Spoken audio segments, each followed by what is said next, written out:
તો કઈ આમ આદમી પાર્ટીએ પાપ કર્યું બીજા બધા પુણ્યશાળી છે એવી વાત પણ નથી.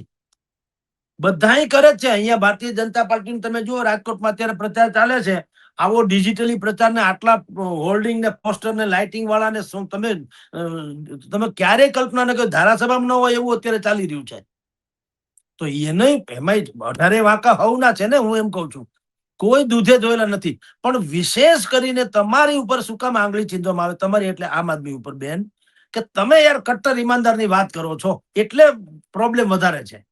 કોંગ્રેસની ઉપર જો કોઈ એવું નહીં કરે. કોંગ્રેસે ક્યારેય પોતાની જાતને કટ્ટર ઈમાનદાર કીધી પણ નથી, અને ખરાબ છે મહેનત કીધું તો સારી છે મહેનત કીધું. ભાઈ અમે રાજકારણમાં છીએ. ભારતીય જનતા પાર્ટી પણ એમ કે પોતાના નિષ્ઠાવાન અને પ્રમાણિક એવું ક્યાં કોઈ કે છે? એકમાત્ર આમ આદમી પાર્ટી જે દિલ્હીની અદાલતે કેજરીવાલને શરાબ કાંડમાં એમ કીધું કે આ કેસ જે છે એ કેસ પણ બનતો નથી, ચાર્જશીટ પણ બરાબર નથી, વગેરે વગેરે કરીને જે તે સમયે રાહત આપી. તો કેજરીવાલે શું કીધેલું कि अदालत ने भी बोल दिया है कि ईमानदार है, कट्टर ईमानदार है केजरीवाल. હવે અદાલતે એવું ક્યાં કીધું કે તમે કટ્ટર ઈમાનદાર છો?